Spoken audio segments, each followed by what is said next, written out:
Hello, this is round two of our Corvair suspension fiasco and trying to sort out these two abandoned projects. I'm stepping on hubcaps. Kyle's underneath my 64. Hello. And we're looking at doing something.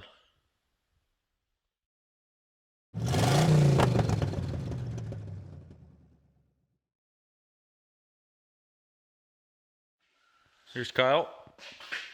Say hello, Kyle. Hello, Kyle. So we have to figure out how to drop this cross member. We've done it before, but not in a while.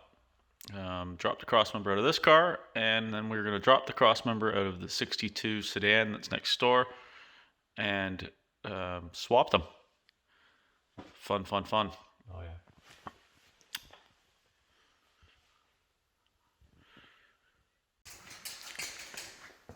Okay. So, Kyle, can you kill that light? So we're not blinding everyone. So there is a cross member. Actually, that went surprisingly well. We were, what, half an hour? If that. And these are the fasteners. Like, look how clean they are. That's maybe that's not crazy for somebody in California, but for in Canada, that's pretty good. And this thing hasn't been out before. So the car's pretty solid. So there's the cross member out of this car, and then we have to pull the cross member out of the 62, whatever year it is, and get it ready to put in this car. And this is Kyle's mess that he can have. Thanks.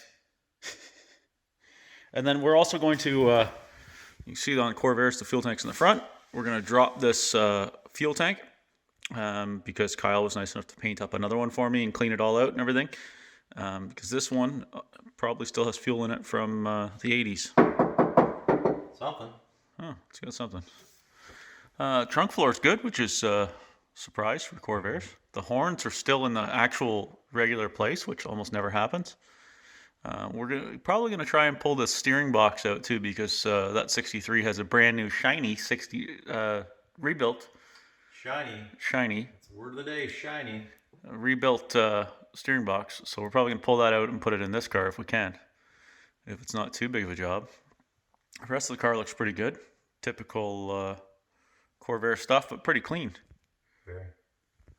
And there you go. So there's your front coil suspensions. Not coil over. Shocks. Drum brakes. How exciting. Okay, so we've got the clip out of the 62. There's the nice new and shiny. This is Shiny. This is what I'm in it for, is this deal. We just noticed that he didn't change these bushings. So we thought, well, why wouldn't you change them when they're all cleaned up? But then we see that he's had extra ones in the trunk. So we're going to swap them out. We've got to do, so it's got all new tie rods, ball joints, springs, shocks. So this will be a nice addition to the front end of my 64. And we got to take this apart and sort these out. This is all very loose and not aligned. It's going to get an alignment, obviously, anyways, like an actual alignment, but we need to get it roughly aligned so it'll actually steer and such. And then this is the crispy critter out of my car. It's actually really good. So there you go. Okay, so we've got the cross member ready to install. We're tired and grumpy. Speak for yourself, man. Kyle's not tired. He's not grumpy. He's pretty happy. It's not my fucking car. Oh, it's not his car. Gas tank is in. We roughed in some brake lines that are going to be a pain in the ass to do later. Oh, yeah. Flex lines are on. We retrofitted this cross member with the sway bar because apparently 62 didn't have a sway bar and 64 does. And I want a sway bar. There you go. So we're just going to get ready to put this in. And then we are back on the 62. And we're going to put this up on the stand, up on the table, and replace the brakes and so on, and get it ready. Do as much as we can at waist height before we stuff it in the car. We also went through all our shiny parts and lots of goodies. I found the keys for the car, which was a miracle. I thought I was going to have to replace every lock and ignition thing in the car, but keys were on the floor. Seats have seen better days. Yeah, looks pretty good. What do you think, Kyle? Better than I thought, yeah. Not too bad. Parts I'm getting are actually pretty good, so. There you Good go. deal. Whether I like it or not. Yeah. Here's my new carburetors that are not going on this engine. And this engine's going to come out. Okay, it's the next day, which is what? Is this day 3? Technically, yeah. Technically day 3, including moving the cars. We have the front clip in the 64, the front clip from the 63. We have the sway bar half installed. I got to get some parts. There's some stuff missing on the brake hardware. The previous owner forgot some stuff, so we're gonna have to deal with that. You can see the shiny new front clip is all in with all the steering stuff, which is all good. We didn't do the steering box swap yet. We got to do some more research on that. That is a job for another time. We still have to put a filler neck in this thing. Right now it's just an empty hole. And then I'll show you what's going on with the 62. It's a mess.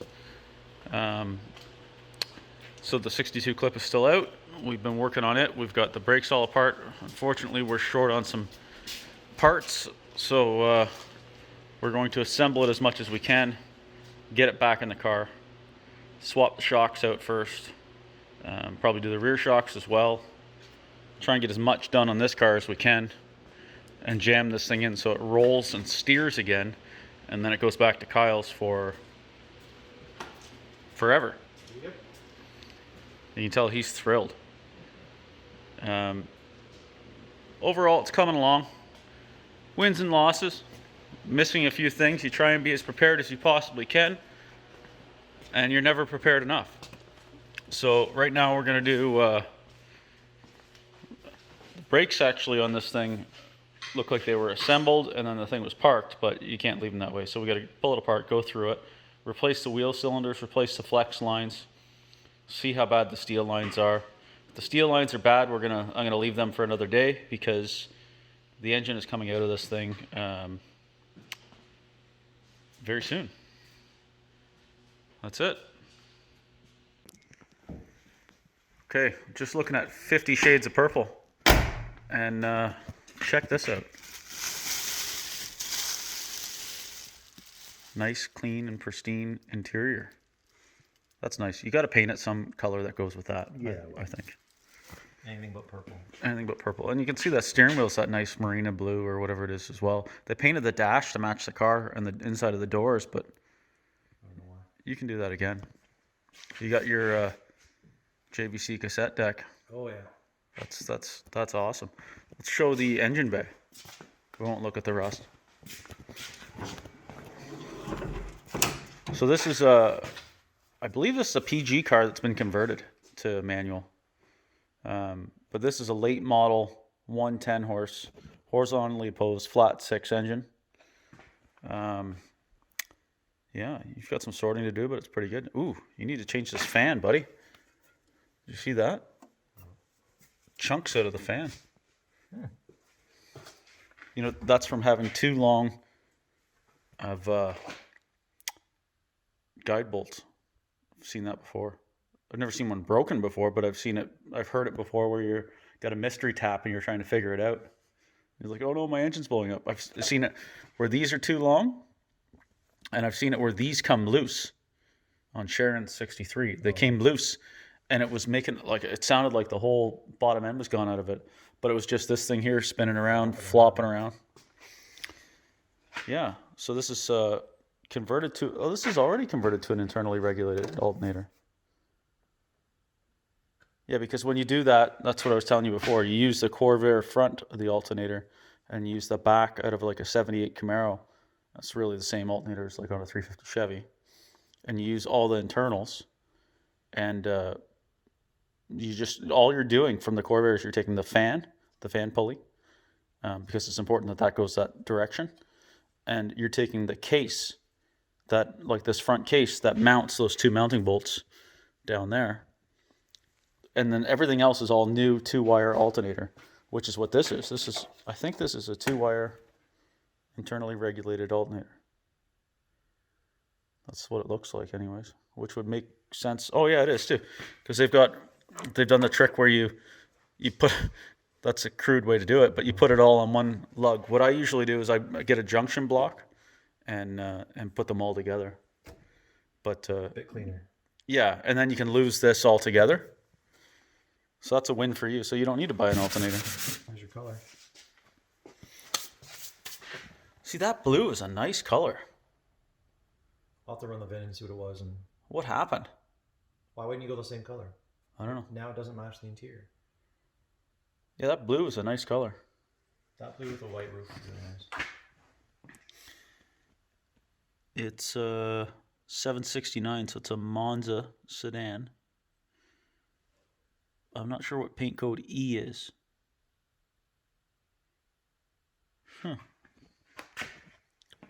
Pretty sure 769 is Monza Sedan. Yeah, it is.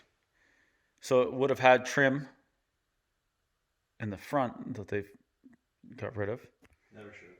And they took off the rocker trim and filled in, which kind of sucks. Yeah, all you do is add more work. Yeah. And yeah, dual master cylinder conversion kit, which is kind of nice. I think he set it up for silicone brake fluid. And then you've got the nice speckle Starry Night trunk spatter paint. A lot of powder coated and newish parts that are redundant. Hold up that fan though, Kyle. That thing's pretty cool. Yeah. The jewel of all the parts is this beauty. Yeah, a useless fan. These things don't they don't put out the volume that the late model fans do, and they're not. Usually, it's always an upgrade to put a late model blower housing on and a late model fan and a late model fan shroud. So everyone usually discards these things, but for some reason, the previous owner spent a pile of money to get this sandblasted, and that looks like ceramic coating. Really nice. It's good wall art. That's what's going to end up being a nice clock, right in the middle. Numbers, actually really nice. Yeah. There's Kyle.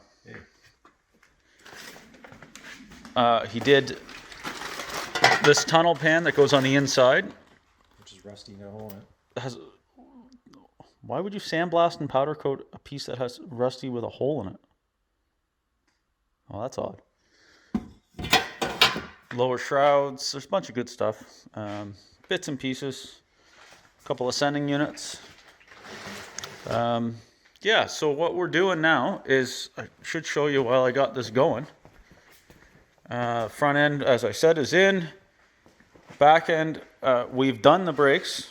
We didn't really clean the drums off, but we done the wheel cylinder, cleaned up all the hardware. The adjusters we cleaned up and wire wheeled and used anti-seize. Replaced the rear shocks, KYB adjustables. And suspension-wise, this thing's as sorted as it's going to get. The whole front's done. The shocks are new all the way around. The springs are good. Yeah, like I said, I'm pulling the engine out of this thing later this week. And I'll sort out this mess. Found the keys. Interior sucks. Anything else you want to say? No. Good luck. Huh.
Hey.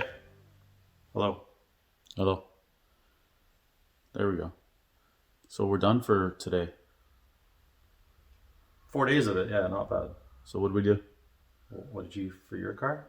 What do we do for everything? Crossmember got swapped. We got some new shocks in the purple people eater. Ed got his all new brakes all around, other than some hardware bits in the front. Gas tank, Shocks on both cars. filler neck. Yeah. Quite a bit, actually, yeah. Now this car is how it's going to be. It's got its own parts. It was the deal was, so that's good. Ed's got his stuff. And yeah, once the parts come in, we'll finish off the brakes on the sedan and move on. Now let's look at my car dirty and tow it home. Yeah. Okay. Well, I guess we can, I don't know, we'll probably get something taking it off the trailer. But other than that, this is it. Thanks for watching. And check out my other videos. Kyle hasn't seen any of them. He hasn't watched one. And now he's in like 2, maybe 3. I don't know. Yeah, so check out my other videos. Subscribe. Nobody seems to do that, but please do. Okay, thanks.